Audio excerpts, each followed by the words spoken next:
2011 Ocak ayında yasa değişikliğinden sonra Hizbullah hükümlerinin sarıverildikten sonra bir arkadaşla benim evime ve derneğimize baskın düzenlendi polis tarafından. Ve bizi Mersin Emniyetine götürdüler. Ve orada biz 4 gün kaldık. 4 gün sonucunda mahkemeye çıkarılmadan savcılık tarafından serbest bırakıldık. Ve tekrar MUT'a döndük. MUT'ta döndükten sonra belirli aylarda, belirli aralıklarda tekrar emniyet tarafından, terörle mücadele tarafından rahatsız edilmeye başlandık. İşte belirli aralıklarda geliyorlardı ve bizimle konuşup derneği kapatıp kapatmadığımızı soruyorlardı. Kapatmamızı istiyorlardı. Biz de şu an kötü bir şey yapmadığımızı, biz halka ve insanlara yardımcı olmak için bu derneği açtığımızı söyledik. Ve kapatmayı da düşünmediğimizi söyledik. Çünkü kötü bir iş yapmadığımızı biliyorduk.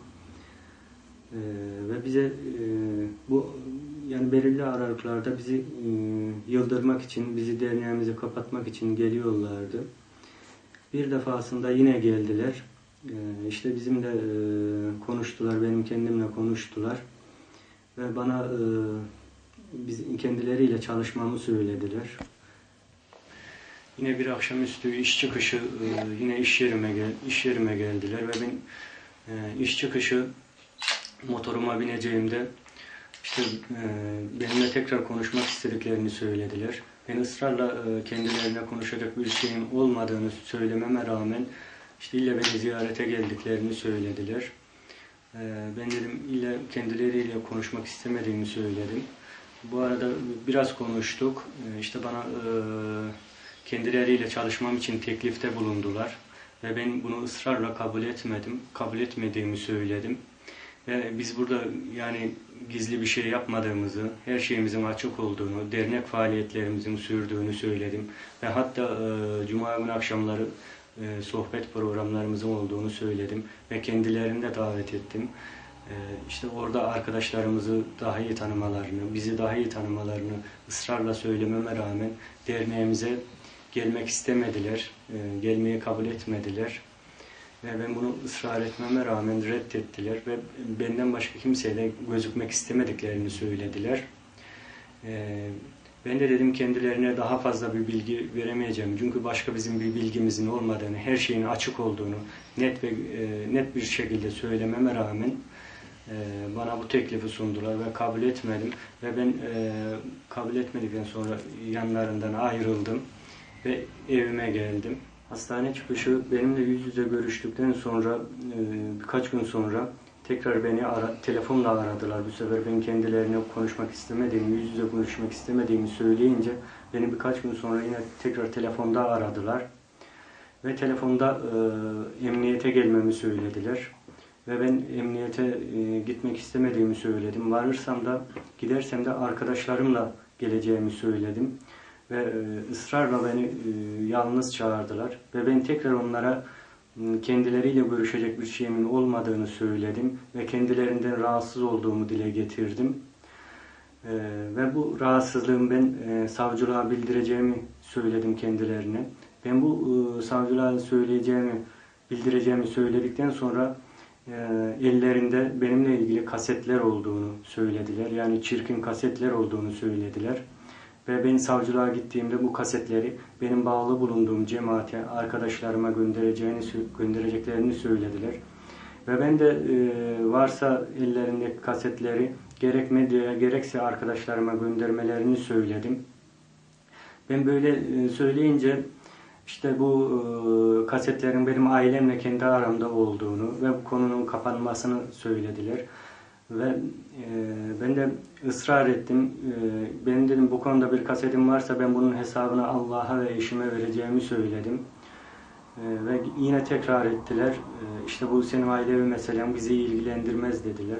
Ve beni ısrarla tekrar emniyete çağırdılar. Ve ben ısrarla yalnız varmayacağımı söyledim. Ve varırsam da arkadaşlarımla varacağımı söyledim.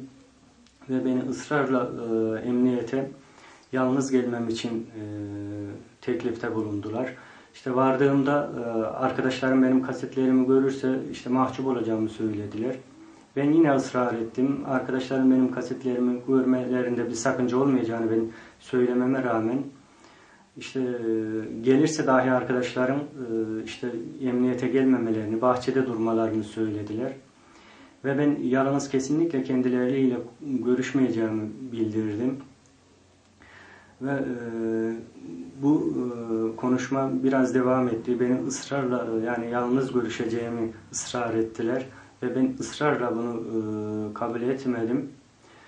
Ve daha sonra işte benim çocuklarımın olduğunu bana hatırlattılar. Yani biz 2 tane kızım var. İşte bunları düşün. Artık bunu ne amaçla söylediler bilmiyorum. Bana hatırlattılar yani çocuklarımın olduğunu. Ve bu şekilde bir konuşmamız geçti. İşte ben kendilerine güvenmediğimi ısrarla söyledim. Niye güvenmiyorsun dediler. İşte daha önce birkaç gün önceki görüşmemizde bana muhbirlik teklif ettiklerini söyledim. Ve bana ısrarla böyle bir teklifte bulunmadıklarını söylediler. Ve ben işte dedim size bu şekilde güvenmiyorum dedim. Çünkü birkaç gün önceki söylediğiniz şeyi inkar ediyorsunuz dedim. Ve işte biz sana muhbirlik teklif etmedik, seninle çalışmak istediğimizi söyledik falan dediler. Ve ben ısrarla kabul etmedim. Ve bu konuşmalar esnasında eşim de yanımdaydı zaten. Yani benim bu şekilde zan altında bıraktılar. Ve ben gerçekten bu konuda rahatsızım. Yani bir emniyetin bu şekilde bizi tehdit etmesi, bu şekilde bize yani sıkıntı vermesi. Hani bir insanın kaseti olsa bile bir emniyet bir insana bu şekilde tehdit eder mi? Yani ve telefon kesildikten sonra tekrar aradılar. Ben sinirlendiğim için telefona bakamadım. Eşim baktı. Telefona eşim bakınca da bu sefer eşimle konuşmak istemediler. Telefonu eşimin yüzüne kapattılar. Ve o günden sonra ben gerçekten gerek aile yönünden gerekse arkadaşlarım yönünden sıkıntı çekiyorum. Ben gerçekten huzursuzum. Yani emniyetin bu şekilde gelip beni rahatsız ettiğinden dolayı ben yani bir sıkıntı içerisindeyim. Artık ne yapacağımı da bilmiyorum. Yanımıza gelen polisleri ben hepsini tanıyorum. Hatta gelişlerinde her defasında asıl olan geliyor. Her defasında gelen tekrar başka biriyle geliyor.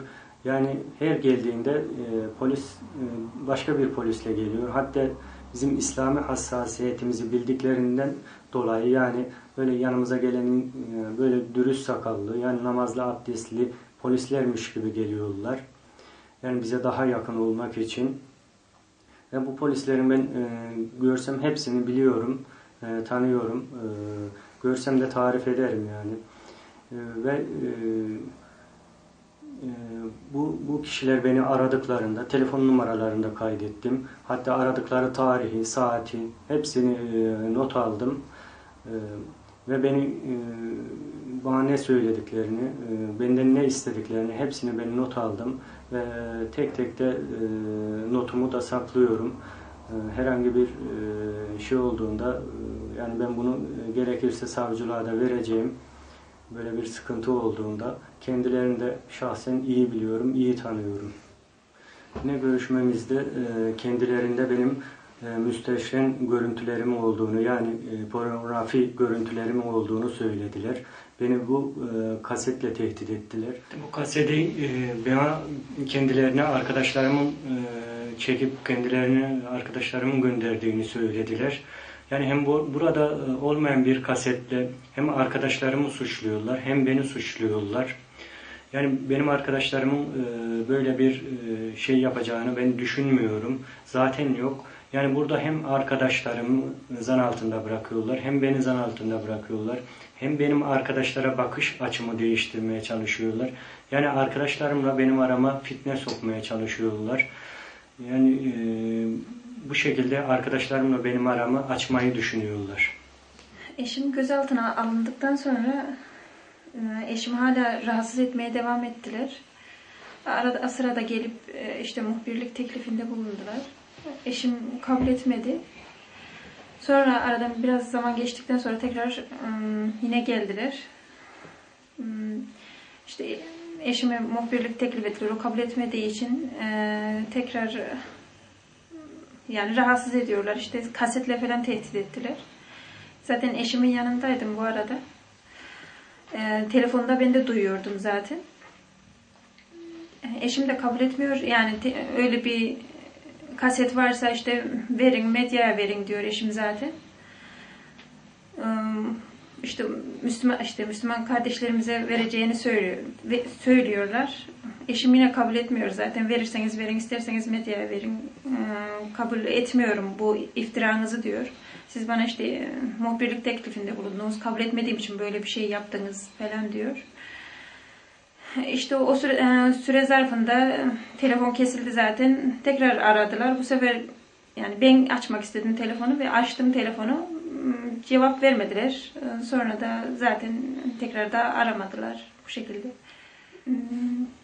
Polisler sürekli eşimi rahatsız ediyorlar. Muhbirlikle, kasetle eşimi tehdit ediyorlar.